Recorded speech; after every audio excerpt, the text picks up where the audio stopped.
very little about it. I think some of the most important newer discoveries have to do with an understanding that some of the basic, really basic principles about how neurons interact with each other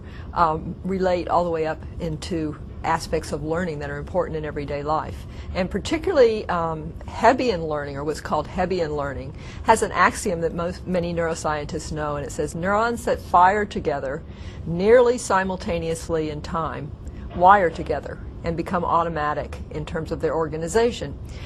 What we've learned most recently is that there are quite significant individual differences in terms of what nearly simultaneously in time might be for each individual brain.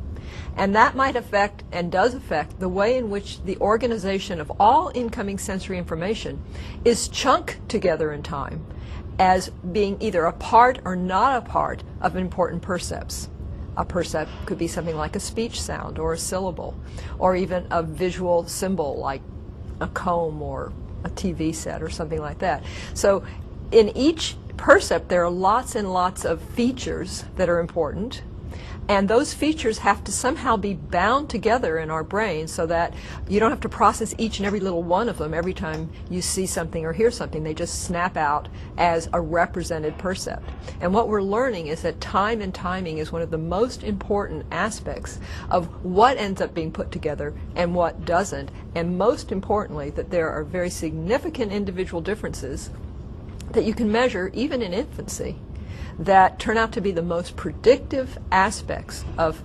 differences across individuals in language learning. So this whole issue of time and timing in learning goes from the neuron level of how they become cell assemblies and form together, all the way up into how we form together percepts that are made up of many different aspects of